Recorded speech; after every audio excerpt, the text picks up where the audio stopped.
Now guys, in this lecture we are going to see some introduction about the web application overview. So if you are not a programmer who is actively involved in the web development section or web application development, then chances of you knowing the inner working of the HTTP protocols and the different ways of web application interact with the database and what exactly happens when a user clicks on a link or type the URL of a website in the browser are very low.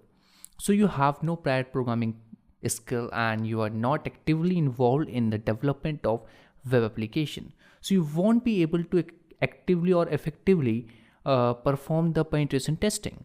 So some initial knowledge of web applications and HTTP protocols is very much needed.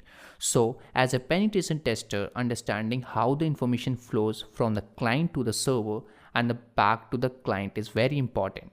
For example, a technician who comes to your house to repair your television needs to have an understanding of the inner working of the television set before touching any part of it.